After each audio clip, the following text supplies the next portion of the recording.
Nicolas Mézard, vous rentrez de Paris, je le disais. Vous avez suivi les travaux de la loi de programmation militaire, c'est un sujet qui vous intéresse, hein.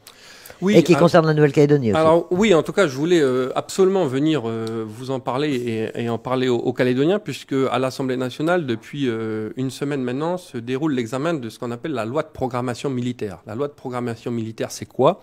C'est le budget que va dédier la France à son armée sur les 6 prochaines années, de 2004 à 2030.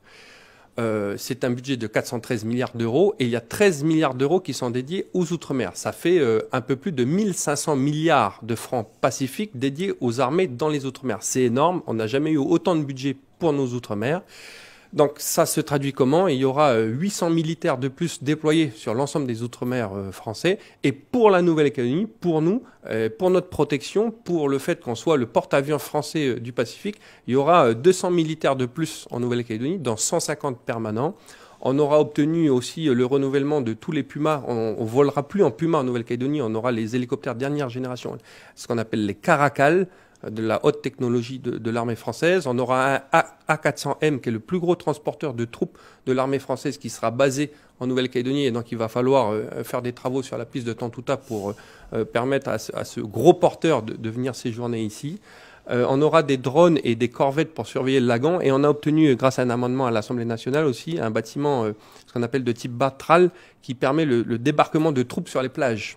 Donc on voit que Sébastien Lecornu, le ministre des Armées, a mis le paquet pour les Outre-mer et n'a pas oublié la Nouvelle-Calédonie en nous octroyant un budget qui est clairement historique. Donc c'est une bonne nouvelle pour la défense de la Nouvelle-Calédonie et pour la présence française dans le Pacifique.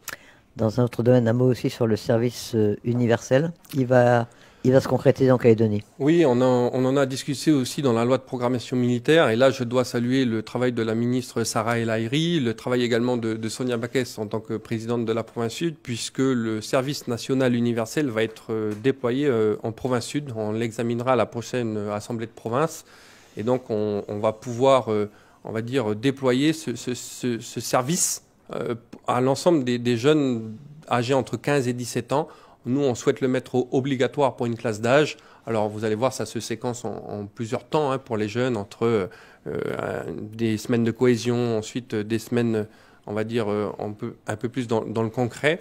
Mais je crois que c'est une bonne chose parce que c'était un engagement de campagne des loyalistes pendant les élections législatives, la mise en place d'un service national obligatoire, et c'est en passe d'être réussi en province sud, là encore grâce au travail de Sarah El Haïry et de Sonia Backès et de votre serviteur. Ça vous permet de tenir vos engagements de campagne. Oui, j'y tiens. C'est très bien.